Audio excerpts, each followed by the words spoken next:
All rise, veuve lever.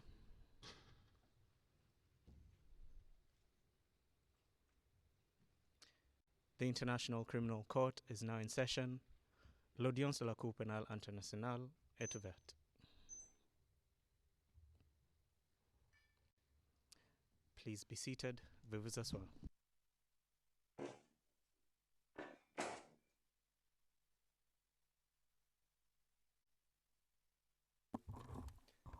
Good morning to everybody. Good morning. Bonjour à tous et bonjour à vous, monsieur le témoin.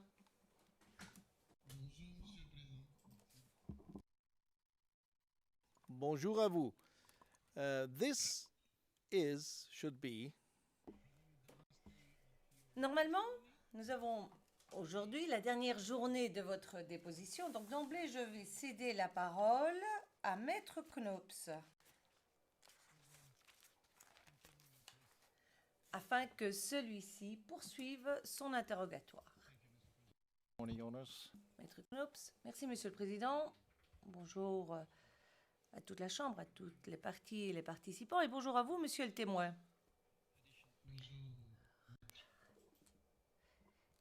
Maître Knops, j'ai 6 questions supplémentaires. J'ai donc 6 questions supplémentaires ce matin pour vous, monsieur le témoin. La première est la suivante. Avant ça. Toutes ces questions portent autour de la zone opérationnelle. Alors la première peut être posée en audience publique. Le juge président, nous sommes en audience publique d'ailleurs. Maître Knops. Monsieur le témoin, donc, ma première question se rapporte à votre témoignage du 12 juillet. La retranscription en page 36, plutôt 37, ligne 21 à 24. Vous vous souviendrez peut-être, monsieur le témoin, que le 12 juillet, vous avez déclaré à la Chambre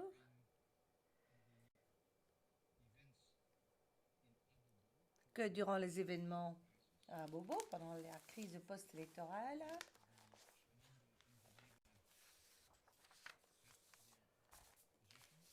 quand le commando invisible avait sa position, que ceux-ci avaient utilisé des taxis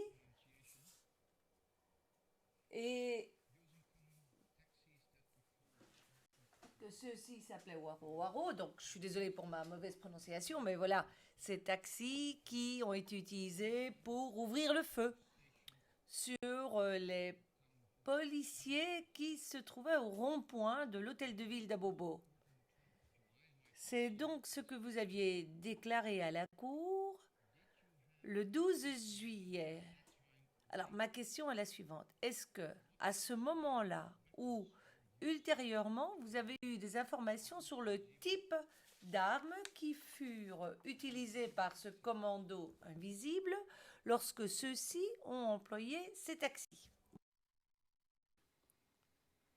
Ce jour-là,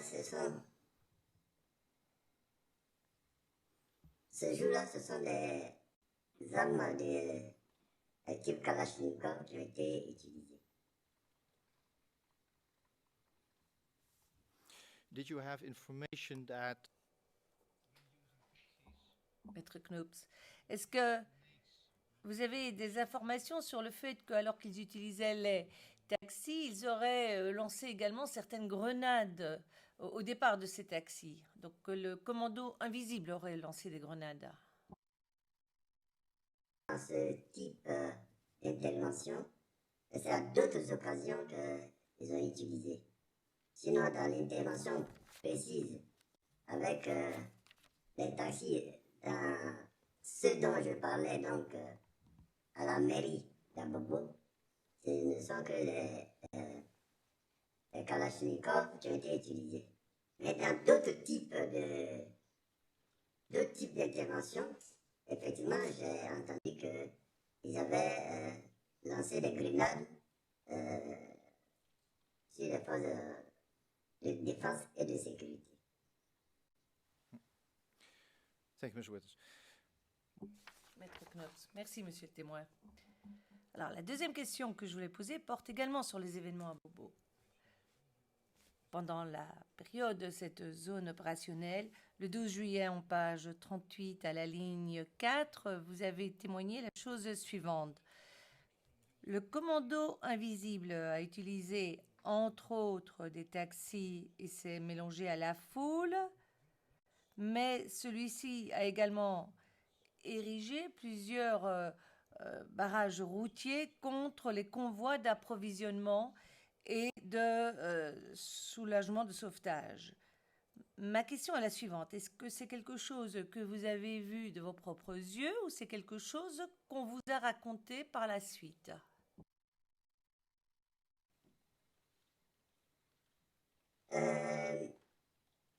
Les conteneurs qui étaient utilisés pour constituer des barrages à l'avancée des ravitaillements sur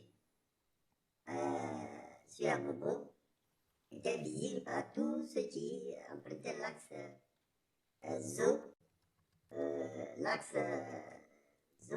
Carrefour le premier carrefour d'Abobo, j'oublie le nom maintenant, jusqu'à la mairie. C'était des choses qui étaient publiquement visibles, les conteneurs qui étaient utilisés. Maintenant, les barricades érigées avec des tables à bancs,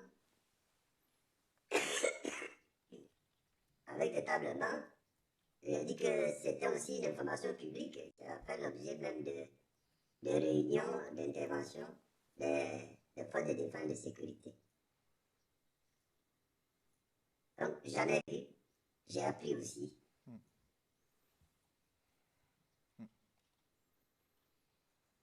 Right. So, Mr. Witness, if I Maître Knops. Donc, si j'ai bien compris votre témoignage, monsieur le témoin, vous avez eu des rapports qui faisaient état de ces barrages routiers qui étaient fabriqués avec des conteneurs, mais aussi des tables, branchages, etc., le tout ayant été érigé par le commandant invisible. Est-ce exact? Thank you, Mr. Witness. Maître Knops. Merci, monsieur le témoin. Est-ce que dans ces rapports, vous avez aussi eu une information sur les tenues que portaient les hommes qui étaient à ces barrages routiers? Ce sont des tenues, comme je dis, bigarrées. C'est-à-dire que ce n'est pas une tenue uniforme.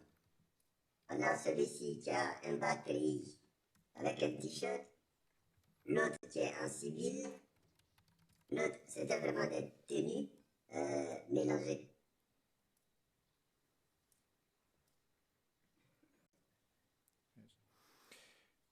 In the same context, Maître Knops.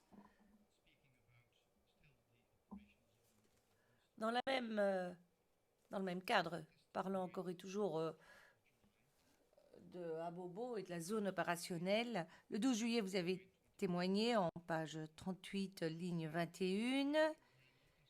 Et ici, je tiens à vous rappeler que nous sommes en audience publique. Donc, si vous avez besoin de passer à huis clos, dites-le nous. Parce que ce que vous aviez dit à la Chambre le 12 juillet, donc à la page 38, ligne 21, était un commentaire d'ordre général.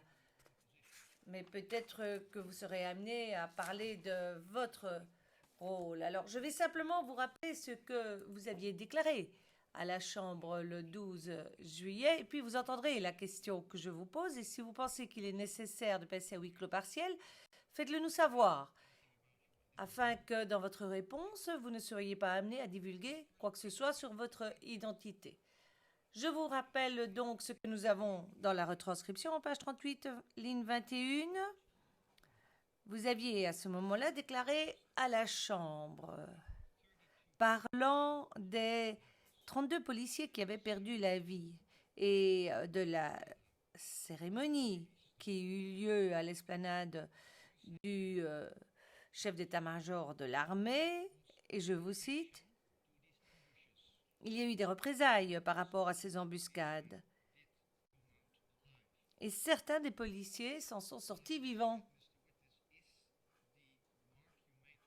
Alors, c'est vrai que je reprends ce commentaire que vous avez fait à la Chambre en disant qu'il y avait eu des représailles à ces embuscades. Je voudrais aller plus loin dans votre connaissance de ces représailles. Et c'est cela qui risque de vous amener à révéler votre identité. Alors, est-ce qu'on continue en audience publique ou voulez-vous passer à huis clos? Non, je pense que les représailles dont vous parlez, Je ne sais pas comment le transcrit a été fait, mais je ne parle pas de représailles si c'est des mesures ont été prises par les forces de défense et de sécurité pour mieux assurer leur sécurité. Sinon, ce n'est pas des représailles comme des ripostes, comme une façon de martyriser. C'est des dispositions sécuritaires qui ont été prises pour éviter que les forces de défense et de sécurité ne tombent encore dans la nasse du commando invisible.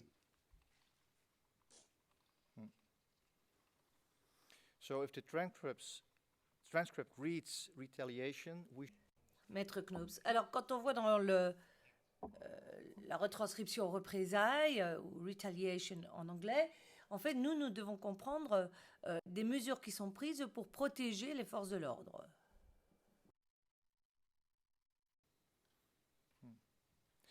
and are you, Mr. Witness, at liberty Question. Est-ce que vous êtes en mesure, monsieur le témoin, ici en audience publique, d'aborder les mesures qui ont été prises? Quelles sont ces mesures de protection?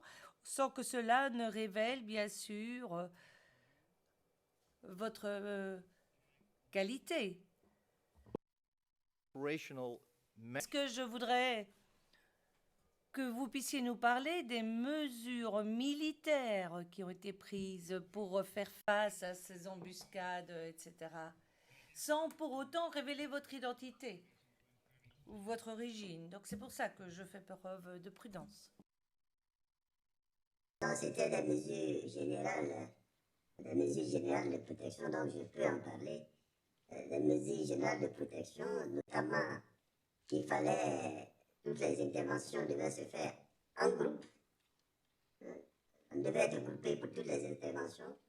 Et puis, ce qu'on appelle le TTA chez nous, le TTA, ça veut dire toute arme, vous dit que tout ce qu'on a appris à l'école sur la sécurisation des convois, sur la sécurisation des déplacements, devait être mis en pratique dans la rigueur la plus totale. Donc c'était ces mesures dans le général là, qui ont été prises. Mr. Witness, Maître Knops, monsieur le témoin, ce concept de TTA, à savoir essayer de s'opposer à toutes les armes qui pourraient être utilisées par le commando invisible, est-ce que ça impliquait également des armes lourdes?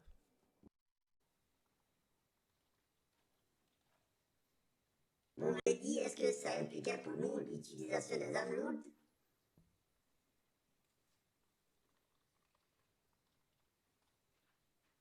yes, Mr. Witness. Oui, monsieur le témoin.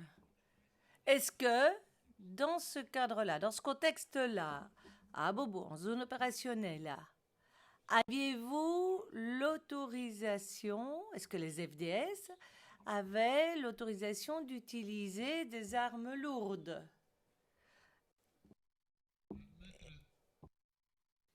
Nous avons vu dans le message qui a été publié la nature déjà des armements qui ont été demandés à chaque unité pour mettre à la disposition du détachement de la zone opérationnelle. Donc, le message en lui-même prescrit l'utilisation des armes lourdes.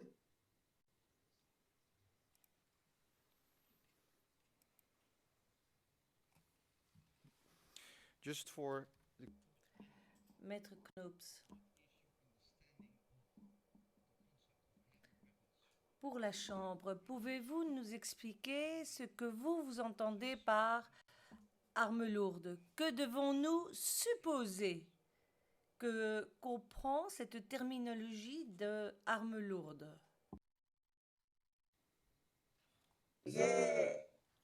Je préfère suivre la terminologie d'arme lourde.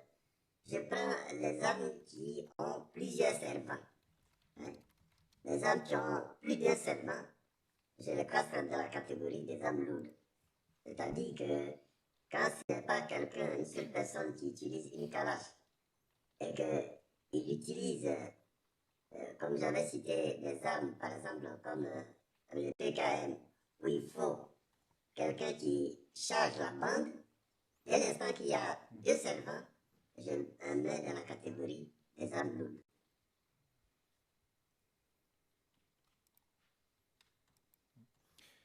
Can you give to us one or two examples?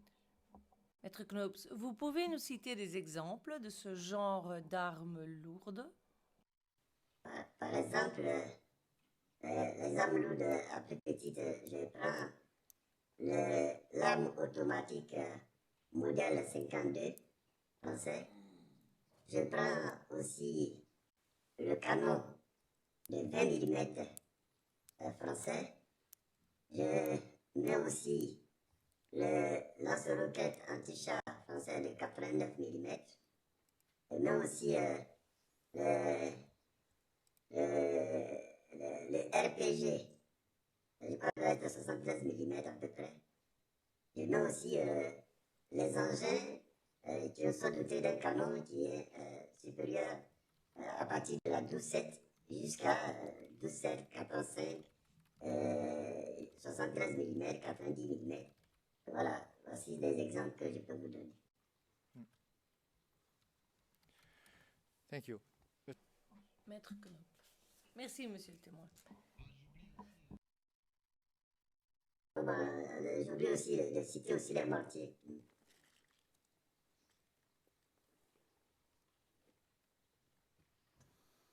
All of these type of Maître Knops.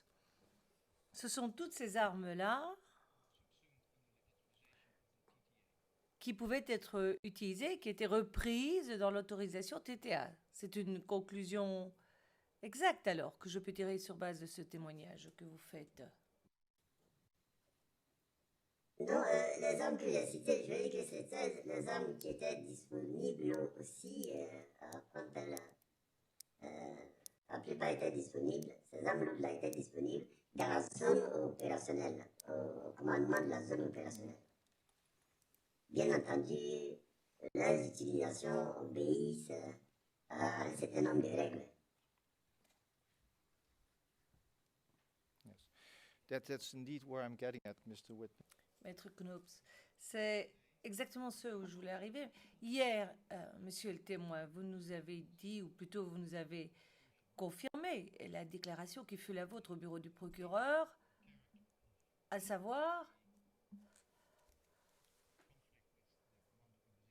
que la nature du conflit avec le commando invisible à Bobo ressemblait, et je vais le dire en anglais, ressemblait à une guérilla.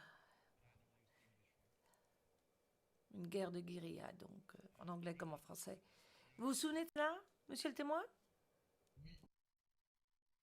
Guerrilla warfare in an urban area À partir du moment où on mène une guerre de guérilla dans une zone urbaine, il y a automatiquement des contraintes quant à l'arsenal de guerre, parce qu'il s'agit d'une guerre en présence de civils. Alors la question que je vous pose est la suivante, parce que vous venez de nous dire qu'il y avait des conditions à remplir pour pouvoir utiliser ces armes lourdes dans la zone d'Abobo, dans cette zone opérationnelle, puisque cette zone opérationnelle était finalement un environnement urbain. Pourriez-vous expliquer à la Chambre quelles étaient les contraintes, les paramètres qui vous autoriserait à utiliser ces armes lourdes dans ce contexte bien spécifique de cette zone opérationnelle à Bobo. Ces armes-là sont utilisées dans ce contexte-là, d'abord, dans des conditions de légitime défense, c'est-à-dire, vous avez, par exemple, un RPG ou une lance-roquette anti-char, qui est une arme collective qu'on retrouve dans le groupe de combat. Ce qui fait que si vous avez l'ennemi qui vous tire dessus avec un RPG ou avec une lance-roquette anti-char, vous n'avez pas besoin d'autorisation pour riposter immédiatement avec le RPG ou le lance-roquette anti-char. C'est ce que j'ai expliqué un peu dans le protocole en disant, si dans votre progression, on tire sur vous, vous ripostez d'abord, c'est après que vous vous rendez compte en décrivant le type de munitions que vous avez dû utiliser par rapport à la menace. Voilà. Donc, c'est par contre le mortier, on tire sur vous avec un mortier de 60 mm, vous avez l'occasion de riposter aussi avec un mortier de 60 mm. Mais quand on passe au mortier de 80 ou 82 mm, vous êtes obligé de demander l'autorisation de la hiérarchie parce que dans ces conditions-là, comme le mortier a un grand spectre de rayon d'action et que c'est dans une localité urbaine, les tirs de mortier de ce calibre-là, on est obligé de demander une autorisation de la hiérarchie.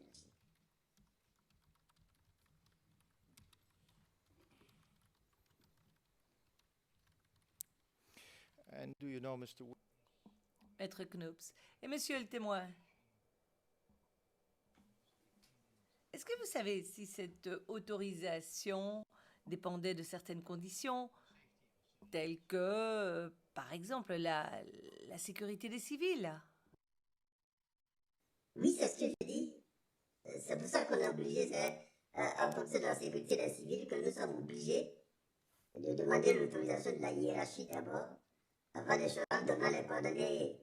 Dans cette autorisation d'utiliser, vous donnez les coordonnées précises de l'endroit où vous voulez envoyer l'obus, l'effet recherché, et tout cela avant de pouvoir utiliser ce mortier. C'est pour ça que, c'est à cause des civils justement qu'on demande l'autorisation du tir.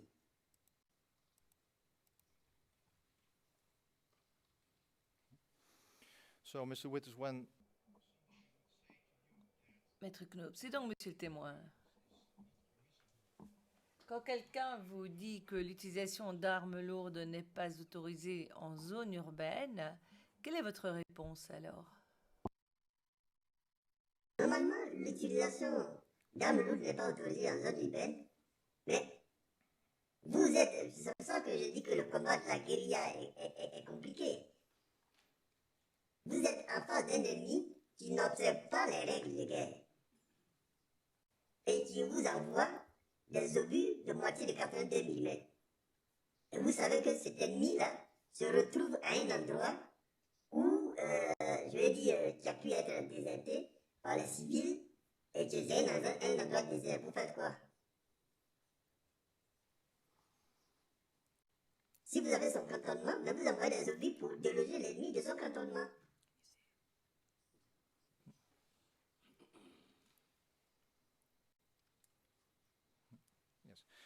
you make Maître Knops, dans votre réponse, vous avez introduit une restriction parce que vous avez dit de manière générale, les armes lourdes ne sont pas autorisées en zone urbaine. Mais dans ce contexte bien spécifique de la zone opérationnelle d'Abobo, quelle serait votre réponse spécifique dans ce cas-ci? Ma réponse spécifique, c'est ce que j'ai dit, mais on va demander l'autorisation après avoir repéré, par exemple, le cantonnement, la base de lancement de l'ennemi, en prenant toutes les mesures de sécurité, on peut demander l'autorisation du tir sur un point.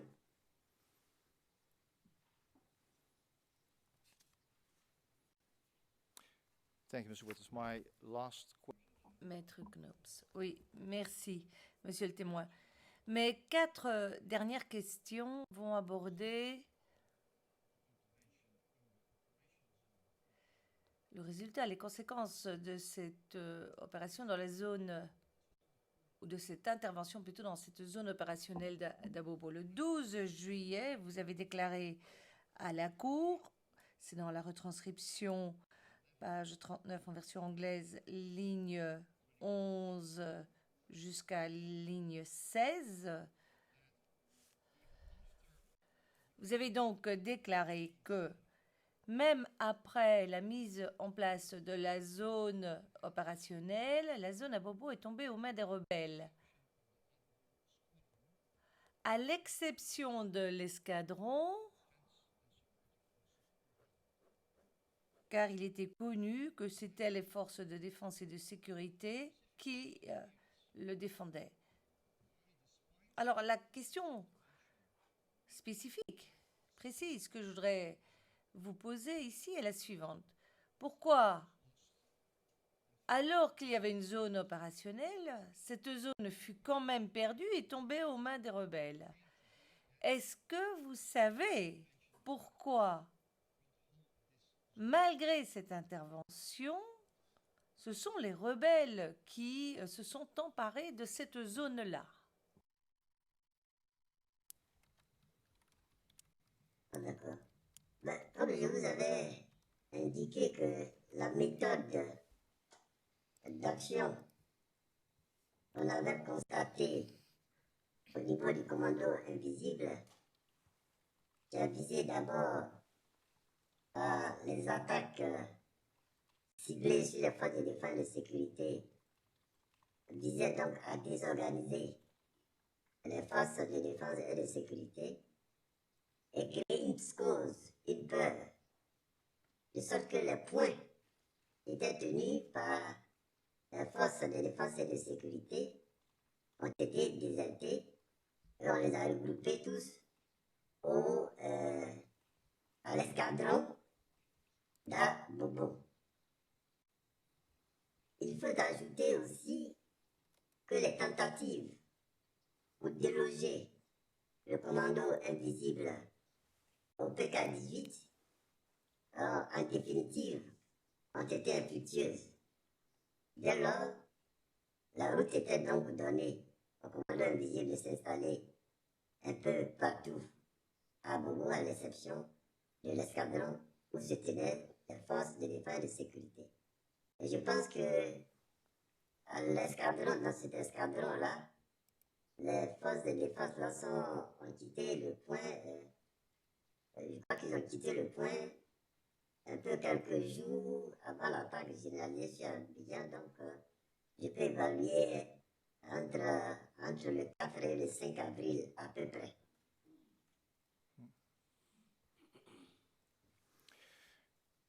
My specific question. Ma question précise, monsieur le témoin, est la suivante. Vous nous avez expliqué la situation à Bobo, qui est tombée entre les mains des rebelles, en disant que cela dépendait des méthodes d'action du commandant invisible, que cela avait créé un climat de crainte et de panique au sein des FDS.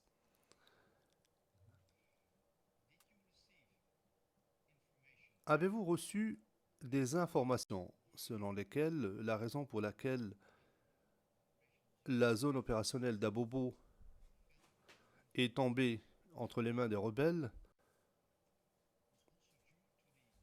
était également attribuable aux circonstances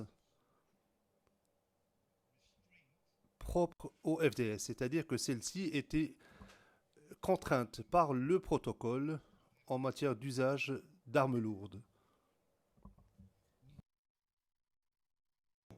Je n'ai pas trop les détails.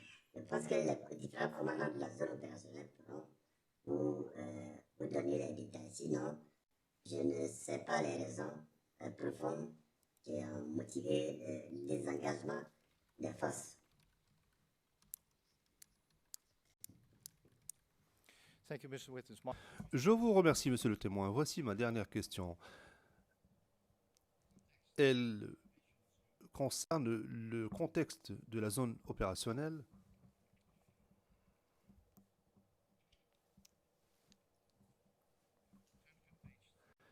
Dans la transcription, page 38, ligne 16, vous dites que 32 policiers ont perdu la vie pendant l'attaque du commando invisible. À cet égard, hier, il vous a été posé des questions concernant l'incident du 16 décembre 2010 à la RTI. Ma question est la suivante. Le 16 décembre ou plus tard, avez-vous reçu des informations selon lesquelles les agents du maintien d'ordre avaient perdu la vie dans l'exercice de leurs fonctions, c'est-à-dire dans le cadre de la marche sur la RTI du 16 décembre 2010? Le cas où j'étais, je n'ai pas appris cette nouvelle. Thank you, Mr. Fort bien, merci monsieur le témoin. J'en ai terminé. It is final. C'est final, Back again. dit le président. Voilà, la lumière est de nouveau avec nous.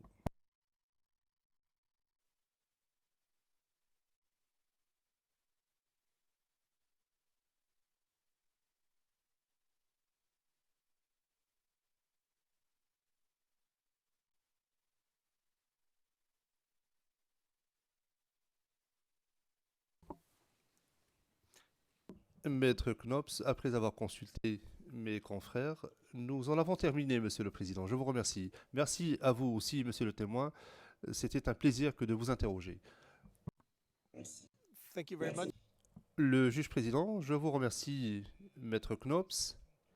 Ainsi s'achève donc ce tour d'interrogatoire, Monsieur le témoin. Nous allons maintenant aborder ce que nous appelons la phase de questions supplémentaires. Et c'est Madame le procureur qui a demandé à prendre la parole. Et je m'adresse à elle maintenant pour lui demander si elle peut nous donner une estimation. De combien de temps pense-t-elle avoir besoin pour poser des questions supplémentaires? Allez-y, le procureur. Je pense en avoir pour une demi-heure, mais on ne sait jamais s'il y a des objections. Le président, oui, bien sûr, mais nous en tiendrons au premier volet d'audience, n'est-ce pas? Très bien. Vous avez la parole. Madame Pack, merci, Monsieur le Président. Monsieur le témoin, hier, des questions vous ont été posées au sujet des communications. Est-ce que nous pouvons passer à huis clos partiel pour cette série de questions? Le Président, pouvons-nous passer à huis clos partiel, s'il vous plaît?